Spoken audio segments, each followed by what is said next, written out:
Narito na naman tayo para sa isang napaka-sweet at nakakakilig na love story nila Kalingap Edu at Ate Viancy. Tulad mo ay aking makilala. Sa pagpapatuloy ng ating love story ay pumunta si Kalingap Edu at ang Kalingap team sa bahay nila Ate Viancy dahil matagal na nga daw hindi nag-reply si Ate Viancy sa kanya. Ngunit dahil wala si Ate Viancy doon ay ang papa na lamang ni Viancy ang talagang kinausap ni Kalingap Edu about sa surprise ng Kalingap team para sa kanilang pamilya.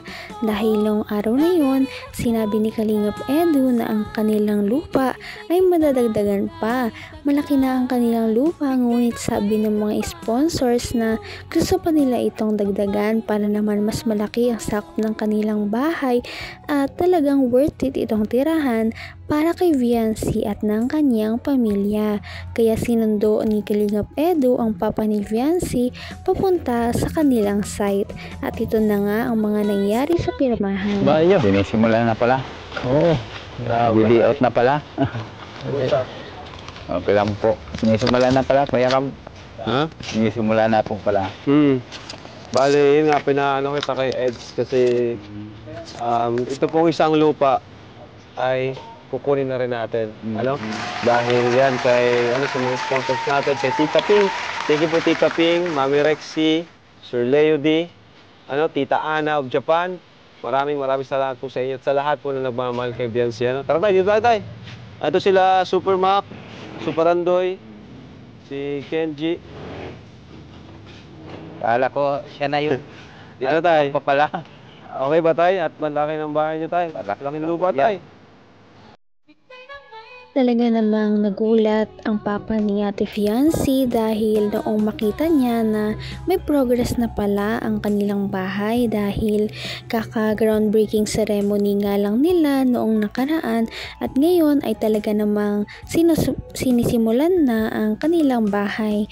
Malapit na talaga matupad ang kanilang mga pangarap na makalis malapit doon sa dagat dahil palagi daw talaga silang binabagyo doon at tumataas ang tubig. Kaya naman natuwa si Kalingap Edu, Kalingap Prab at ang papa ni Viancy noong makita na ang progress ng kanilang bahay dahil lahat ay napaka-excited na nga na makita ang bahay nila Viancy dahil ito nga ay naasahan na magiging maganda dahil napakalaki ng lupa na ito. Ikaw lang ang tinitipon ng puso. 200 square meter to, So, anong plano natin yan? Huwag niyong isagad yung bahay doon. Dapat yung bahay dito palagi sa likod. Natin ng 5 meters. At ang sabi daw, may kalsada daw dyan na gagawin. Kalsada. Paikot. O, paano yan? Anong plano natin dyan? Pero dito lagi tayo harap sa main. Oo, harap tayo dito. Dito lagi. Pero kung isagad niya kasi baka mag-widening dyan bigla. Di natin Hindi, alam. okay na yan. Yung may tali na yun, hanggang dyan na yan, yung may butterboard na yan. Kasi sinukat ko na yun sa kalsada, yung 5 meters galing sa sentro, tapos yung pathway, bali 6 meters, kaya nakatras na talaga yan.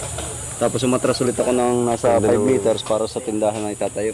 Yan! Galing! Kaya dito tayo magsisimula ng bahay. May tindahan pala. Katapat halos yung poste na yung karate.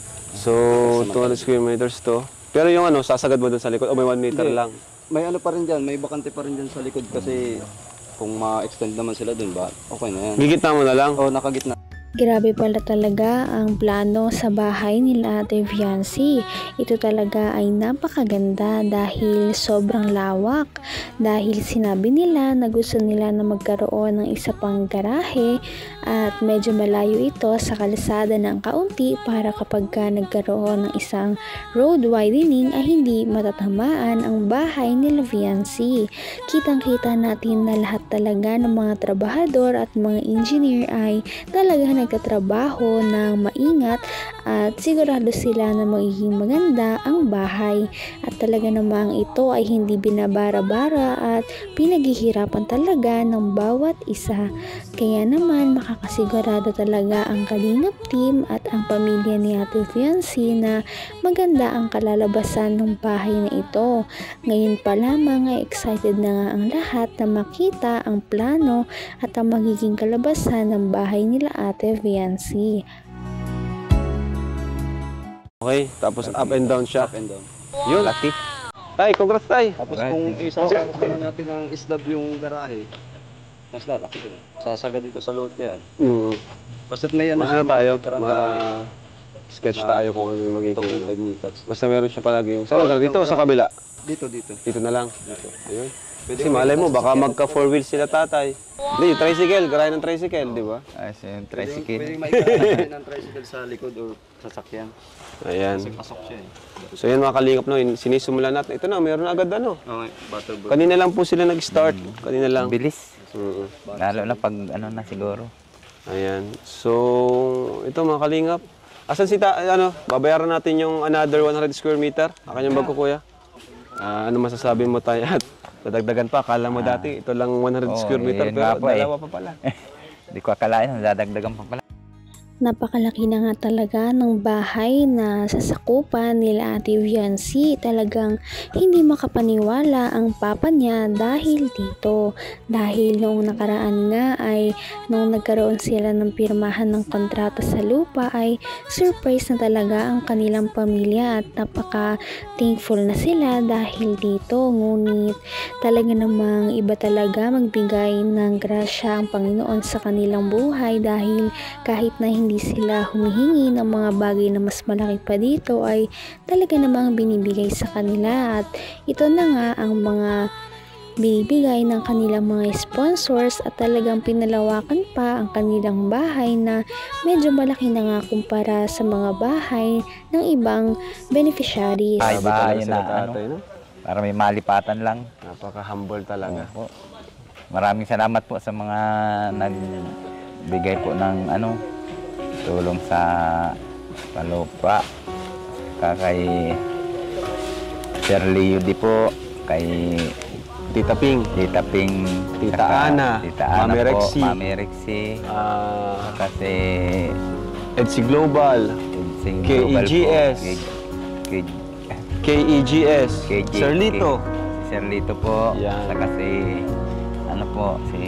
Sino pa? Nakalimutan na natin Sa sobrang dami, huwag po kayo magtampo kung Marami meron po kaming binakita. Meron kami din nabanggit. si Ayun, Sir, Ma'am Erica Alpon. Alpon. Ayan, siya yung kauna. Maraming salamat po. Tulong kay Biancy. Opo, saka kay Kuya Bal po. Yan, Kung syempre. hindi po dahil sa kanyang walang programa. Sobrang humble talaga ng pamilya ni Ate Viancy dahil kahit ganito na kalalaking mga blessings ang kanilang mga natatanggap kada linggo at sa pagbisita sa kanila ng Kalingap team ay hindi pa rin talaga sila nagbabago. Kung ano ang ibinigay sa kanila ay okay na sa kanila yon. Hindi na sila naghahangad ng mga bagay na mas malalaki pa. Talaga namang tinatanggap na lamang nila ito at kahit nahihiya sila ay talaga namang iniingatan na lang talaga nila ang mga bagay na ibinibigay sa kanila ng mga sponsors. Kaya naman mas marami talaga ang humahanga at nagmamahal kay Ate Viancy at sa kanyang pamilya kaya tuloy-tuloy talaga ang buhos ng blessing sa kanilang pamilya. Kay AIDS at nagtutulong-tulong po sila para makaano po ng itutulong sa mga beneficiary nila. Maraming salamat po sa mga kiboy sa masisipag din po na Siyempre, yung scouter ni Biancy, si Dr. Lab. Doc Lab. Salamat kayo, Doc, kasi siya rin yung mga maraming salamat sa inyo. Opo. para pag-abutan ng sponsorship, no? Para Opo. Asa sila? Kung hindi po Tatay? talaga sa kanila, wala. Hindi makakarating sa ganitong Ngayon, tay, nakita mo yung paligid, Pakita mo dito. Yan. Ganda na, lawak. tay. Ang lawak po. Ang ganda, tay. Oo. Ano? Parang nakaka-relax. Tapos yung pakiramdam baga na kahit umulan, bumagyo, Opo. Wala kang wala kayong alinlangan isipin. na Hindi nyo lilikas kailangan ka. lumipat, Opo. lumikas. Kakatuwa naman, no?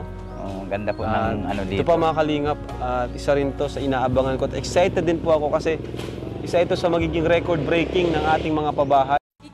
Lubos talaga ang pagpapasalamat ng papa ni Ate Fiancy sa mga sponsors, sa Kalingap team at sa iba pa mga tumutulong dahil kahit hindi naman daw masyadong malaki ang kanilang bahay ay okay na daw sa kanila yon. Basta lamang ay makalikas sila ng malayo-layo sa dagat dahil marami na nga nangyari sa kanila dahil sa mga bagyong dumarating sa kanila, kaya medyo takot na talaga sila kapag dumarating ang isang bagyo sa kanilang lugar. Gusto na nilang makalipat kahit maliit lamang ang tirahan dahil mas importante talaga ang safety ng kanilang pamilya. At ang pagbibirmahan nga ay makikita natin sa mga susunod nating mga upload, kaya naman ito inyong antabayanan. Kaya naman, sana ipatuloy natin silang suportahan at mahalin si Fiancy, si Kalingap Edu at ang Kalingap team. Yan lamang at maraming salamat sa panonood. Abangan natin kung magkakatuluyan ba talaga si Kalingap Edu at Fiancy. Hanggang sa muli. Bye! Ngayon'y abot